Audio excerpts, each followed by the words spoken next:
I had the most fucking disturbing experience. After like government tortured me and threw me out in the snow with nothing, I ended up I didn't have anybody to turn to. I didn't have anybody. I was really screwed trying to fucking get myself back on my feet. And there's this guy named Eric Budai. We were really close friends when I was 19 years old. And I visited with him during the period of time before I fucking got locked up and tortured. I talked to him about that Vietnamese woman, how wonderful she was, how heartbroken I was that I was never going to get to see her again, how much I loved her, how special she was, how wonderful she was, blah, blah, blah. I ended up talking to him, and I could tell he was lying to me. I could tell he was being deceptive.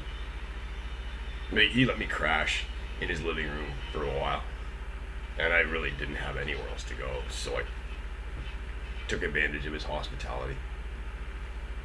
And I had this really, really fucking disturbing, like he was lying to me about things. Like I asked him if he wanted to hang out on the weekend, and he made up this really ridiculous excuse. I can't remember what it was at the time, but I remember thinking to myself, it either has something to do with the Vietnamese woman or Joe and his wife, because there's nothing else in this city that would cause him to lie to me. He's lying to me. He's hiding shit from me. He's being fake. He's talking to people that have nothing but animosity towards me, and he's being fake with me.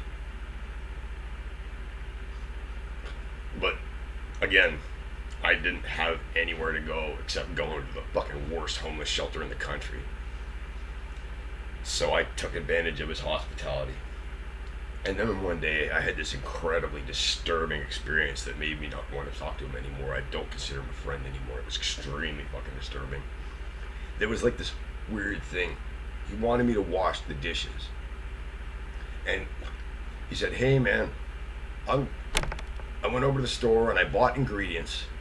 I'll make dinner for both of us. Do you mind washing the dishes? And in my head, I'm like, okay. He's letting me fucking crash on in his living room. He's offering to make dinner. I'm taking advantage of his hospitality. The least I can do is try to be helpful. So I'll fucking wash the dishes.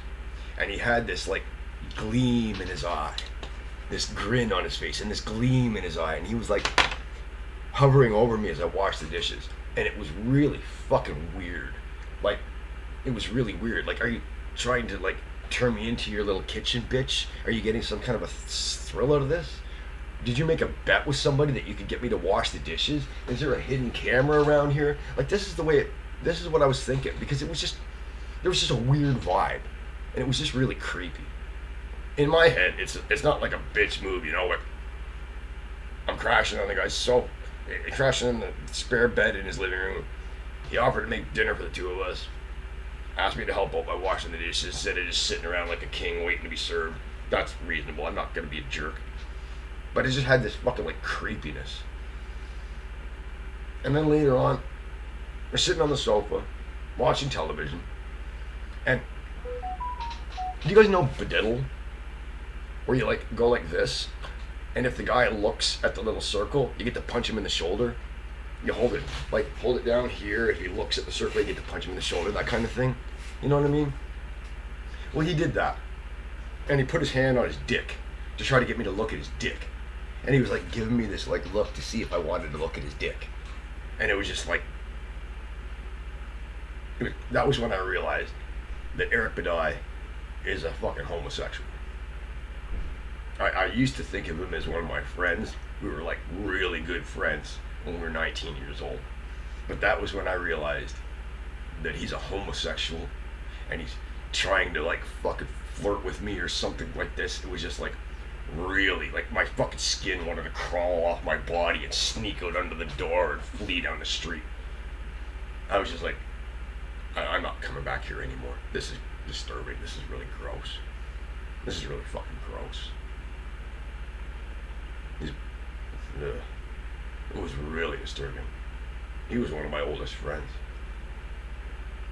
I fucking hate that guy. was gross. It was fucking so fucking gross. So gross.